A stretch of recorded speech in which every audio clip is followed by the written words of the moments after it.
से सफल कैंडिडेट्स का भविष्य।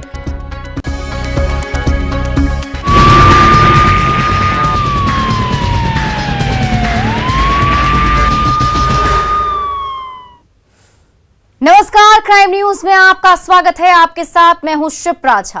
अगले आधे घंटे तक हम आपको बताएंगे बिहार और झारखंड की हर वो वारदात जिसका सीधे आपसे सरोकार है। पूछेंगे पुलिस प्रशासन से सवाल, देना पड़ेगा हर एक जुर्म का जवाब। करेंगे छोटी से छोटी वारदात की गहनता से पड़ताल। तो चलिए शुरू करते हैं खबरों की पड़ताल।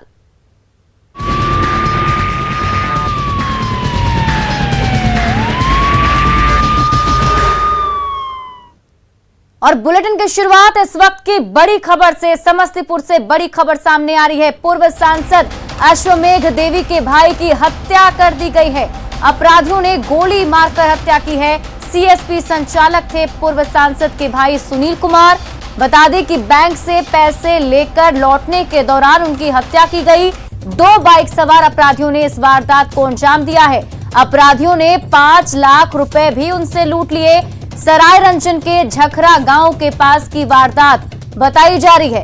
ये बड़ी खबर आपको समस्तीपुर से बता रहे हैं, जहां पर हत्या की वारदात को अंजाम दिया गया है। पूर्व सांसद अश्वमेघ देवी के भाई की हत्या की गई है। अपराधियों ने गोली मारकर हत्या की है। सीएसपी संचालक थे पूर्व सांसद के भाई और बैंक से पैसे लेकर लौटने के दौरान इस हत्या को अंजाम दिया गया। 2 बाइक सवार अपराधियों ने वारदात को अंजाम दिया है। अपराधियों ने 5 लाख रुपए भी उनसे लूट लिए। घटना सरायरंजन के झखरा गांव के पास की बताई जा रही है। सुनील नाम के युवक हैं। इनका बैंक से रुपया निकालने के बाद इनके साथ घटना हुई है। पता चला कि 5 लाख रुपया निकाल कर ये जा रहे थे। सीएसपी चलाते हैं। उसी लूट के दौरान ये गोली मारकर हत्या होने की घटना है। ये हम लोग अनुसंधान शुरू कर दिए हैं, छापेमारी चल रही है।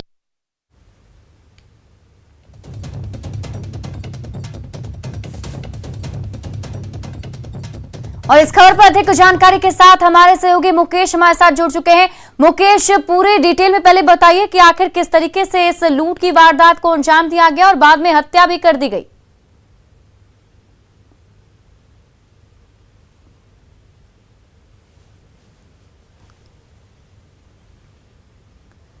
तो ये बड़ी खबर आपको समस्तीपुर से बता रहे हैं, जहां पर लूट की वारदात को अंजाम देने के बाद हत्या कर दी गई। पूर्व सांसद अश्वमेघ देवी के भाई की हत्या की गई है। अपराधियों ने गोली मारकर उनकी हत्या की है। बताया जा रहा है कि 2 बाइक सवार अपराधियों ने इस वारदात को अंजाम दिया। सीएसपी संचालक थे और वो खुद बाइक पर पैसे निकाल कर जा रहे थे। तभी बाइक सवार 2 अपराधियों ने उनसे लूटपाट की। 5 लाख रुपए लूटकर फरार हो गए और साथ ही साथ गोली भी मारी है। सरायरंजन के झखरा गांव की वारदात बताई जा रही है। समस्तीपुर से बड़ी खबर। इस खबर पर अधिक जानकारी के साथ हमारे सहयोगी मुकेश हमारे साथ जुड़ चुके हैं। मुकेश, क्या कुछ अपडेट है इस पूरे मामले पर?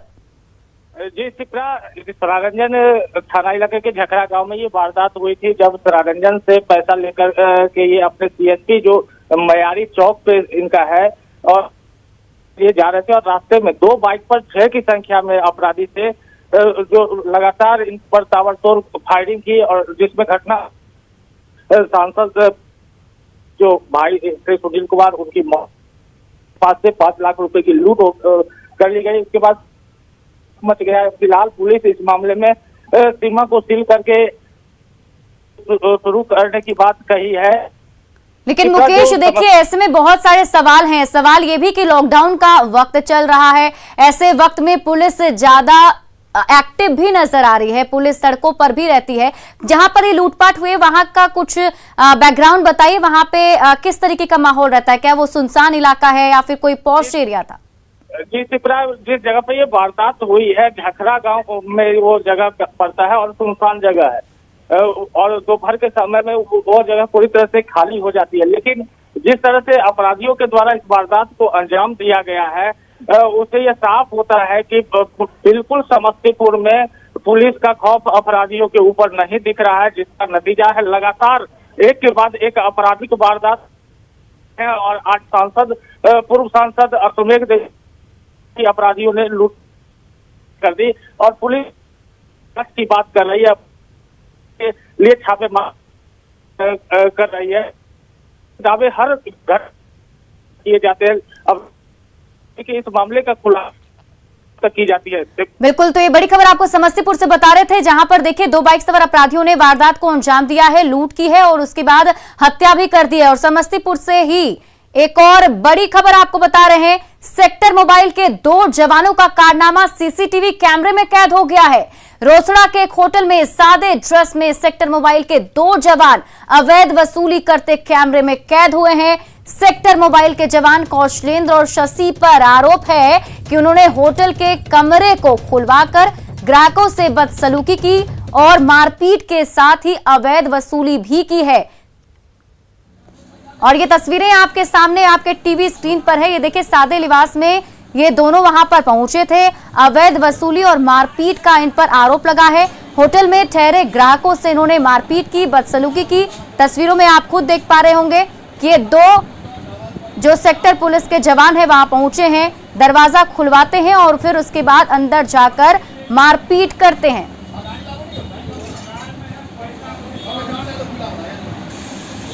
और ऐसे पूरे मामले पर अब सवाल उठ रहे हैं कि आखिर आरोपियों पर कार्रवाई कब की जाएगी। पुलिस को वसूली का हक किसने दिया है? होटल में ठहरे ग्राहकों से मारपीट आखिर क्यों की गई है? क्या आरोपी पुलिस वालों पर कार्रवाई की जाएगी? और इस खबर पर अधिक जानकारी के साथ हमारे सहयोगी मुकेश हमारे साथ समस्तीपुर से जुड़े हुए हैं, उन्हीं से सीधा अपडेट लेते हैं। देखिए, सबसे पहले तो मुकेश यही है कि क्या पुलिस को वसूली करने का हक आखिर किसने दिया और इस तरीके से मारपीट करना, और अब तो ये सोशल मीडिया पर वायरल भी हो चुका है, क्या कुछ अपडेट है? कुछ कार्रवाई हुई है अभी तक? जी शिप्रा, इस मामले पर वीडियो वायरल होने के बाद जब वीडियो न्यूज 18 के हाथ में आई तो हमने समस्तीपुर एसपी को इसकी सूचना दी। एसपी के द्वारा इस मामले पर खुद फोन करके बताया गया है कि इस पूरे मामले का जांच वो खुद करेंगे और फिर इस पर कार्रवाई करेंगे और जब जांच के बाद इस पूरे मामले पर कोई जवाब वो देंगे। अब देखने वाली बात होगी जब एसपी ने खुद इस पूरे लिया है और अब खुद जांच करने की बात कही है, तो वो जो दोनों सेक्टर मोबाइल देख रहे हैं तो क्या कुछ कार्रवाई। और इस बड़ी बात है जो पूर्व एसपी के सेक्टर। चलिए, बहुत बहुत शुक्रिया मुकेश तमाम जानकारी के लिए। तो ये खबर आपको समस्तीपुर से बता रहे थे। देखिए, सेक्टर मोबाइल के 2 जवान की करतूत सीसीटीवी कैमरे में कैद हुई है। ये दोनों जवान होटल में पहुंचे, वहां पर ठहरे हुए ग्राहक से इन्होंने पैसे वसूले हैं और उनसे मारपीट भी की है। और इसी बीच पटना से भी बड़ी खबर सामने आ रही है। पटना में दिन दहाड़े लूट की वारदात को अंजाम दिया गया है। दवा मंडी गोविंद मित्रा रोड में 1.70 लाख की लूट की गई है। भाग रहे एक अपराधी को लोगों ने पकड़ लिया और पीट कर लोगों ने उसे अधमरा कर दिया है। और फिर पिरबहोर थाना क्षेत्र की एक घटना बताई जा रही है। फिलहाल मौके पर पुलिस पहुंची हुई है और सब कुछ ठीक ठाक करने की कोशिश की जा रही है। बड़ी खबर आपको बता रहे हैं, पटना से दवा मंडी गोविंद मित्रा रोड में 1,70,000 रुपए की लूट हुई है।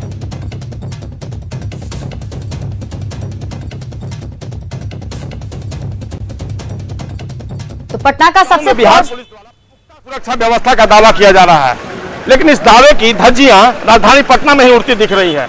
इस वक्त हम खड़े हैं सुबह की सबसे बड़ी दवा मंडी गोविंद मित्रा रोड में और आज दिन दहाड़े 2 अपराधियों ने यहां पर श्याम फर्मा में घुसकर लूटपाट की घटना को अंजाम दिया है। पिस्टल की नोक पर लूटपाट की यह घटना हुई है और जो दुकानदार है उनको पिस्टल की नोक पर पहले बट से मारकर घायल किया गया और उसके बाद अपराधी आराम से तकरीबन 2 लाख रुपए लूटकर भागते बने। लेकिन भीड़ ने इसमें से एक अपराधी को पकड़ लिया जिसकी जमकर धुनाई भी हुई है और पिटाई के बाद क्रिटिकल कंडीशन में उसे पीएमसीएच में भर्ती कराया गया है। लेकिन जिस तरीके से पटना पुलिस दावे करती है उस दावे की कलई खुलती नजर आ रही है। ऐसे में एक बड़ा सवाल यह उठ खड़ा होता है कि आखिरकार सुबह की सबसे बड़ी दवा मंडी में जो कारोबारी हैं वो कैसे अपना कारोबार करेंगे। संजय कुमार, न्यूज 18 पटना। गोपालगंज में कुछ लोगों ने एक ऐसी खूनी वारदात को अंजाम दिया है जिसके बाद हड़कंप मचा हुआ है। ये सब कुछ पुलिस की जानकारी में हुआ है। मृत युवक की मां कह रही है कि अगर पुलिस चाहती तो उसके बेटे की जान बचाई जा सकती थी। आज वो जिंदा होता, लेकिन अफसोस कि पुलिस ने उसे मौत के मुंह में धकेल दिया। देखिए इस रिपोर्ट में इस खूनी वारदात की पूरी दास्तान। अपहरण के बाद हत्या से हाहाकार, नदी में फेंका मिला युवक का शव, वारदात के बाद इलाके में दहशत। हमार बेटा नाम हुई थाना छोड़ के हमारा बाबू को भगा दो तो उतार दे, थाना छोड़ के हमारा बेटा के थाना में चल गए तो हमारा बेटा बच गए रही, थाना में चल गए तो हमारा बेटा बच गए रही। थो दादा हमारा बेटा के ना भगा दे और बेटा जाके और बाबू हमारा तला बाल ले हम कोई थाना में जाता, थाना में जा हमारा बेटा चल जाए थाना में, बाबू थाना वाला नहीं मार के हमारा बाबू को अच्छा राखी जान ना मारी हमारा बाबू के, थाना वाला हवाले लगा दे। हाँ हवाले लगा दिला रहे तो बाकी हमारा बाबू के।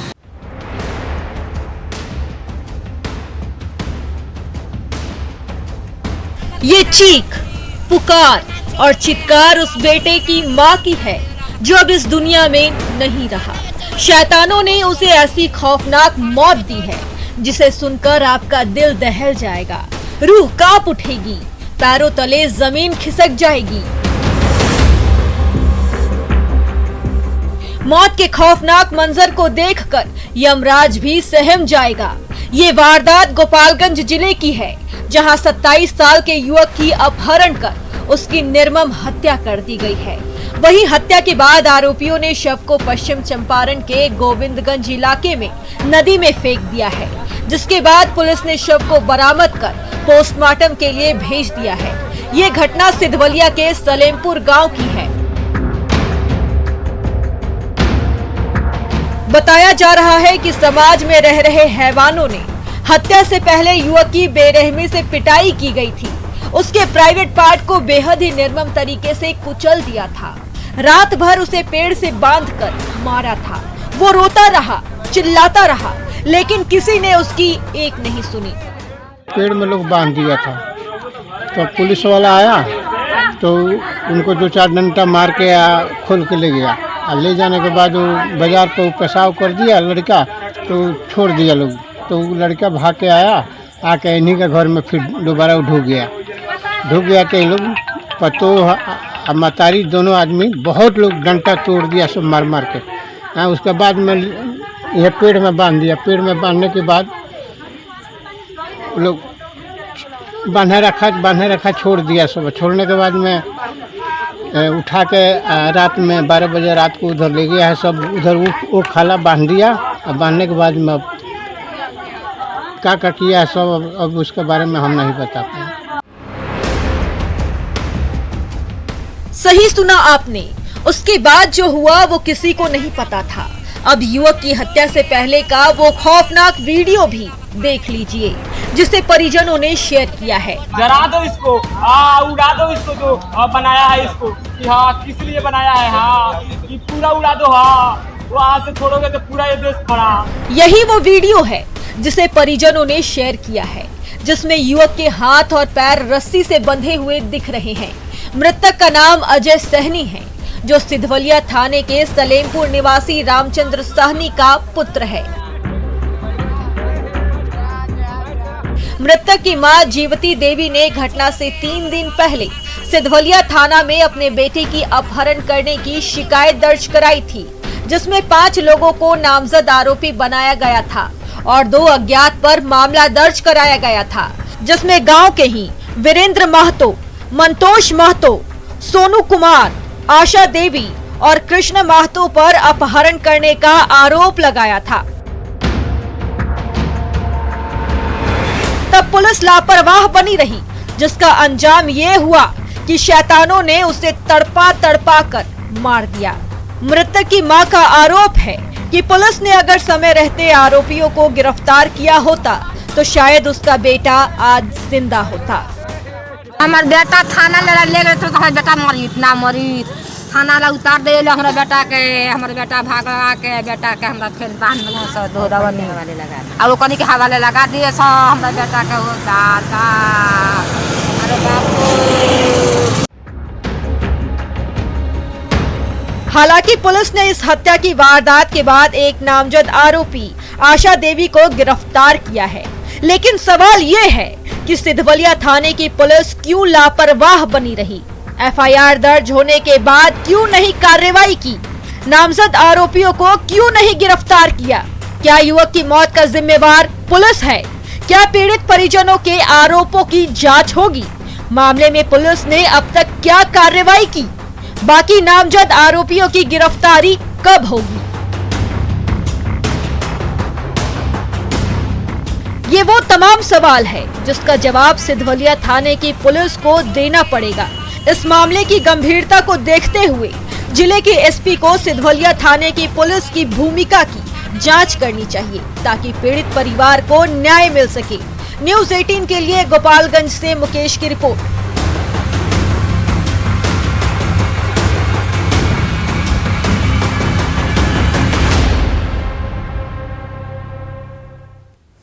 और इस पूरे मामले पर जिले के एसपी का क्या कुछ कहना है, हम आपको वो भी सुनाते हैं।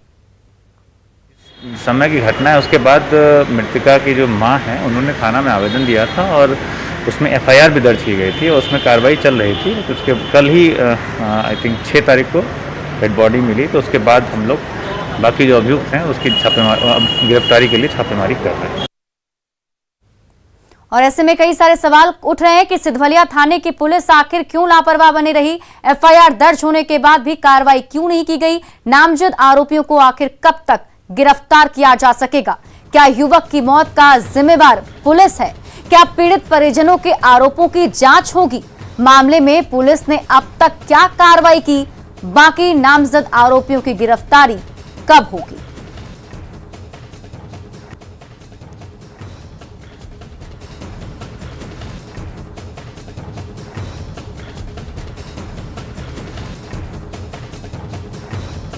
और इस खबर पर अधिक जानकारी के साथ हमारे सहयोगी मुकेश हमारे साथ जुड़ चुके हैं।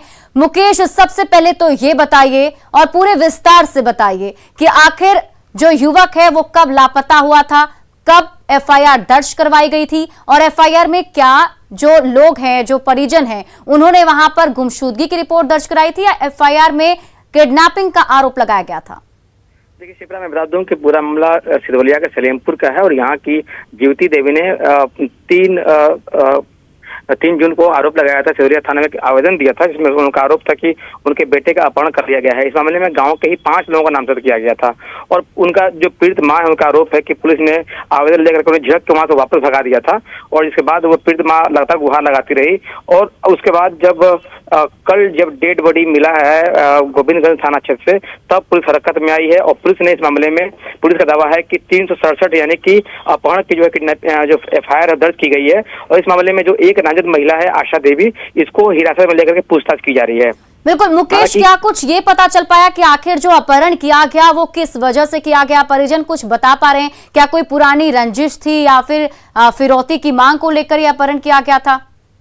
देखिए इस मामले में जो मैंने परिजनों से बात करने की कोशिश की, परिजन का कहना है कि गांव के कुछ लोग थे, दबंग किस्म के लोग हैं, उन लोगों ने युवक को बाइक पर बिठा करके उसे किडनैप किया था और इसमें जो पुलिस सूत्र हैं और जो स्थानीय लोग हैं उनसे मेरी बात थी, उनका कहना है कि मामला प्रेम प्रसंग से जुड़ा भी हो सकता है, लेकिन पुलिस पूरे मामले में छानबीन कर रही है। और मैं बताऊं कि इस मामले में जब मैंने एसपी आनंद कुमार से मैंने बात की, उनका कहना है कि पूरे मामले में जो है पुलिस छानबीन कर रही है और जो युवक का जो वीडियो आया है इसमें उसकी बेरहमी से पिटाई की गई है और उन्होंने कहा कि जो थानाध्यक्ष है उनकी जो लापरवाही है इसकी भूमिका भी जांच की जाएगी। और मुकेश, जिन लोगों ने अपहरण किया है, जैसा कि बताया जा रहा है कि महिला ने, उनकी जो मृतक की जो मां है, उन्होंने उसमें नामजद एफआईआर दर्ज कराए हैं, तो जो नाम सामने आ रहे हैं वो लोग किस तरीके के लोग हैं? क्या उसी इलाके के हैं वो? क्या वर्चस्व है उन लोगों का पूरे गाँव में? देखिए वो पूरे गांव में उनके वो दबंग किस्म के लोग हैं और उन लोगों के खिलाफ जब महिला ने आवेदन दिया था, आवेदन देने के बाद बार बार गुहार लगाने के बाद भी जो थानाध्यक्ष हैं वो गिरफ्तार नहीं की, उन्होंने पूछताछ नहीं किया और मां का बार बार आरोप है कि अगर पुलिस पूछताछ की होती और जितने नामजद आरोपी बनाए गए थे उनमें से किसी को भी पुलिस अगर डिटेन की होती तो शायद उनके बेटे की हत्या नहीं होती और उनके बेटे को सबूत बरामद किया जा सकता था। लेकिन पुलिस ने अपनी जो भूमिका थी पुलिस की वो संदेह के घेरे में है और यही वजह है कि आज जो निर्मम हत्या की गई और फिर जो शव सामने आया है इस तरह से। शिप्रा, बिल्कुल, तो अभी पुलिस की तरफ से क्या कुछ अपडेट है? मतलब पुलिस क्या कर रही है? जैसा कि आपने बताया कि एक नामजद आरोपी को गिरफ्तार किया गया है और सबकी गिरफ्तारी कब तक हो सकती है?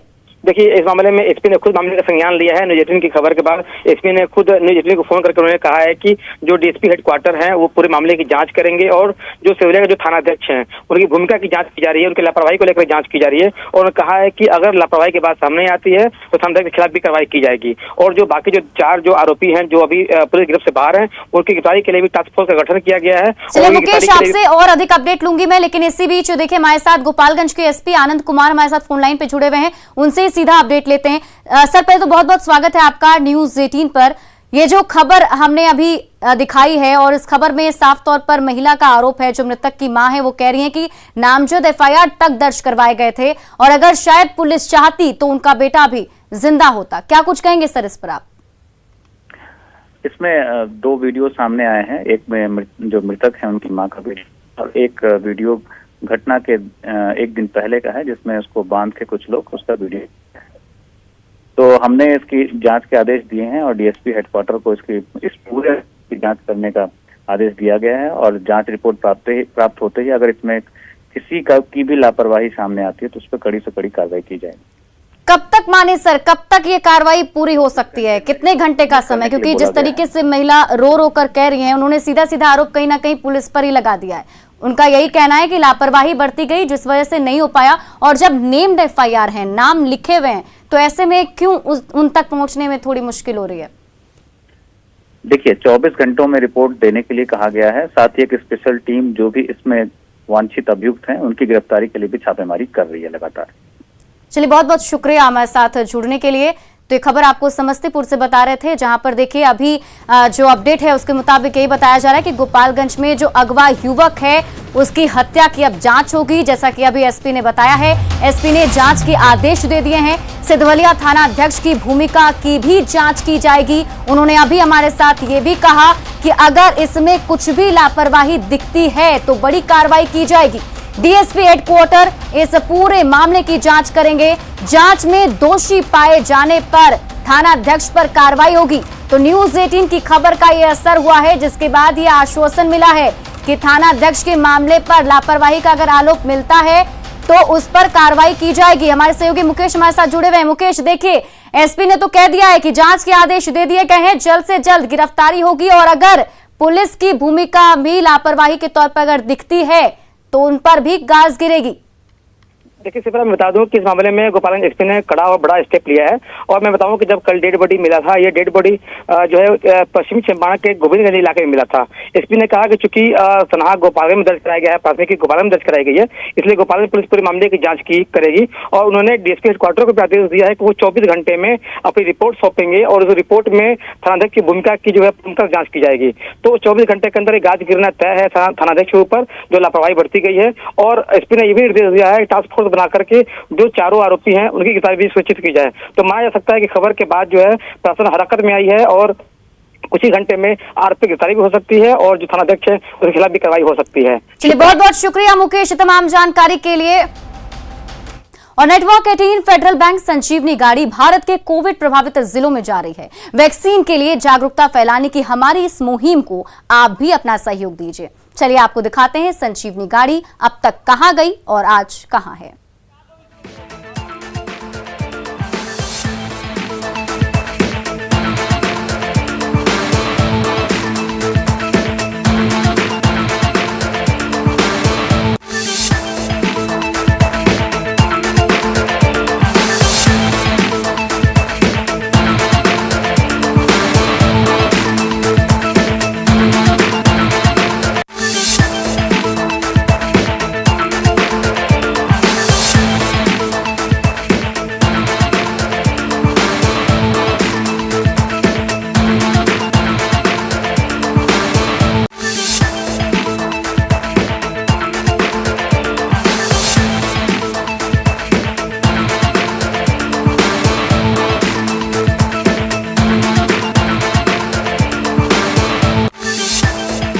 और क्राइम न्यूज के इस बुलेटिन में अभी के लिए बस इतना ही, लेकिन न्यूज़ 18 बिहार झारखंड पर खबरों का सिलसिला लगातार जारी है।